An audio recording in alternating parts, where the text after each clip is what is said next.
I was in the sports information office, and they had just got the email, and they let me know that I was Pac-10 Defensive Player of the Week, and I mean that's a huge accomplishment for me. But you know that's my first award, so if I can't say it didn't feel good, but I can never be satisfied. I gotta keep pushing. You know that just makes me want to work harder. So your big plays in the game though came pretty much on special teams, right? I mean with the 2 blocks. Yeah.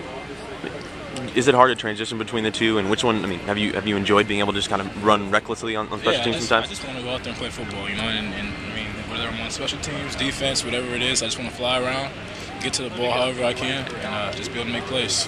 Jawanza and Marshall split time across from you. I think Jawanza's been kind of limited so far this week. Did you notice a difference in either of the two, and I mean, what do they bring?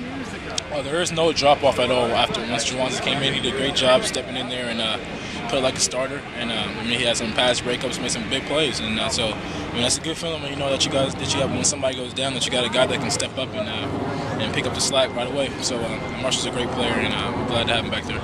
Does the secondary as a whole have enough accountability when guys maybe mess up or something like that? I know Lane said that Torrin had a couple plays where he messed up. I think that there's one in particular that stands out that he was beat on. Do guys kind of admit on the sidelines or in meetings a couple days after, hey, I messed up on this? Is that something that's pretty regular? Yeah, I mean, if you get beat, you can't hide it. When you're chasing somebody, you can't hide it.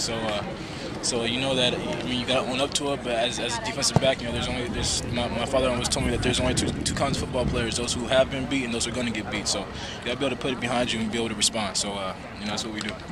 About Arizona's receivers?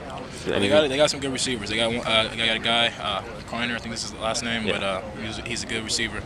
He can get upfield in a hurry. We got to make sure that we cover him.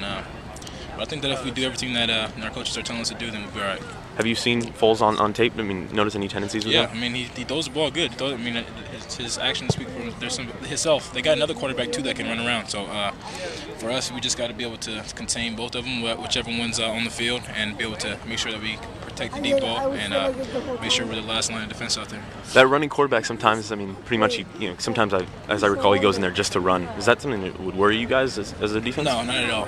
We'll be okay as long as we keep doing what our coaches are telling us to do, and we're in the right spots. We're doing all of our assignments. We'll be all right.